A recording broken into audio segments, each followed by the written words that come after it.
2020 অভিশপ্ত নেকি এই চনটো।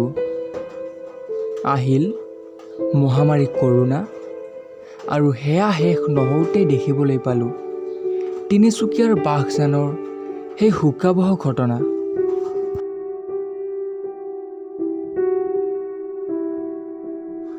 ধ্বংস হৈ গ'ল ৭০,০০০ পৰিয়ালৰ দৈনন্দিন জীৱন।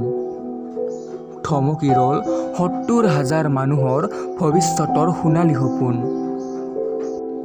তেওঁলোকৰতো আছিল একোকণকৈ মৰমৰ প্ৰজা, বাৰীত আছিল তামোল আৰু পুখুৰীত মাছ, কিন্তু কিছু ক্ষণতেই সৰ্বনাশ।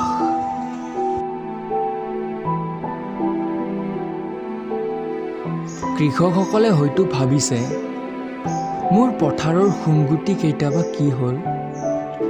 গোহালিত বান্ধি থোৱা গৰুকেইটা আছেনে জীয়াই? বনলৈ খৰি আনিবলৈ যোৱা মোৰ ল'ৰাটো, সি ক'ত পলাল? আধুনিকতাৰ ফল নেকি এয়া? জীৱশ্ৰেষ্ঠৰ ভুলৰ বাবে বাৰে বাৰে প্ৰাণ বিসৰ্জন দিব নেকি জীৱ জগতৰ আন প্ৰাণীবোৰে?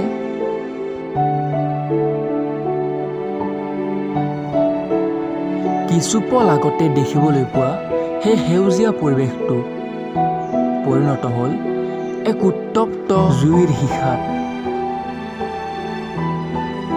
নিজ আপোন ঘৰখন জ্বলি যোৱাটো কোনেও চাই থাকিব নোৱাৰে।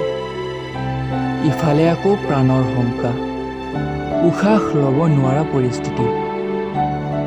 মানুহবোৰে মাথো দৌৰিছে আৰু দৌৰিছে অকণমান শুদ্ধ অক্সিজেনৰ সন্ধান বিচাৰি। হাতত যি আছিল তাকেই লৈ পলাইছে। কোনোবাই যদি দাখনকে লৈছে, আকৌ কোনোবাই পথাৰলৈ লৈ যোৱা জাপিটো। চাৰিওফালে সৃষ্টি হৈছে ধ্বংসলীলাৰ।